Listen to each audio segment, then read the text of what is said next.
Also this week, after the exchange, prisoner exchange number 5, the Netzarim corridor was fully evacuated. If we look at the map here, it's map B. Um, we've been showing this map. This was the widest the Netzarim corridor got. You can see it's pressing right down onto Nusrat camp and Tel El Hawa.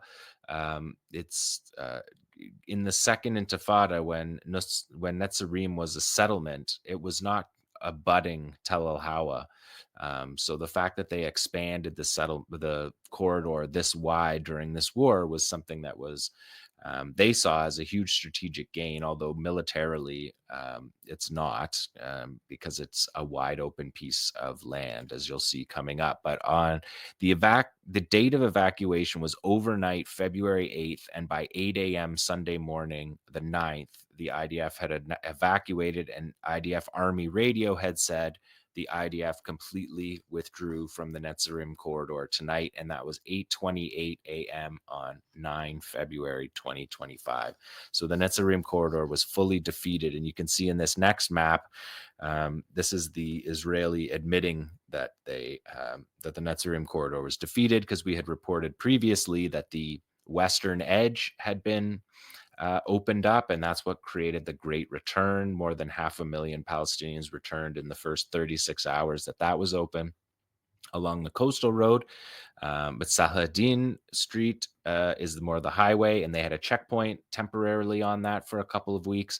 That has been removed, according to the IDF through Army radio again. As part of the implementation of the agreement, the IDF withdrew completely from the Netzarim corridor tonight, the 22nd day of the agreement. Tonight, in accordance with the agreement, the IDF withdrew in full, positioned itself on the buffer zone, and Gazans are documenting the area this morning, which was completely flattened by military forces over the past year. This is Army radio report. When the IDF established the entire territory of Netzarim with new outposts, infrastructure, and roads. Everything has been destroyed, said Army radio on Sunday morning. And we can see that in number 11 here with an aerial shot, with literally just flattened everything. And of course, as has been the case everywhere when people return to horrors along the Netzarim corridor, where there was shoot to kill zones that we reported on previously. And so, of course, they found bodies all throughout there.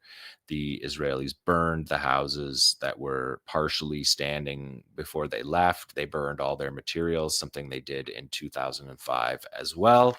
And if you look at number 12, slide number 12, this is Netanyahu's channel 14, Hillel Rosen. And he pointed out last week that the soldiers left Netzarim today in tears. They feel that everything they did for more than a year in the Gaza Strip was in vain, which is what the next slide says. This was from Al Jazeera. Listening Post did a segment on it, of the Israelis crying about leaving the Netzarim corridor, believing that everything that they had done in Gaza was for nothing. So that is the sentiment within Netanyahu's television channel, Channel 14. And that is the reporting on the Netzarim corridor. So the Netzarim corridor has been defeated. Israel has withdrawn from the corridor. They are now exclusively in the buffer zone, where they will remain into the second phase of the deal. In the second phase of the deal, when the soldiers are the captured soldiers are traded, are exchanged for Palestinians, the Israelis will move out of the buffer zone in phase 2, in preparation for phase 3, which is reconstruction. And that is what has been cast in doubt by off the cuff statements by Netanyahu and Trump this week.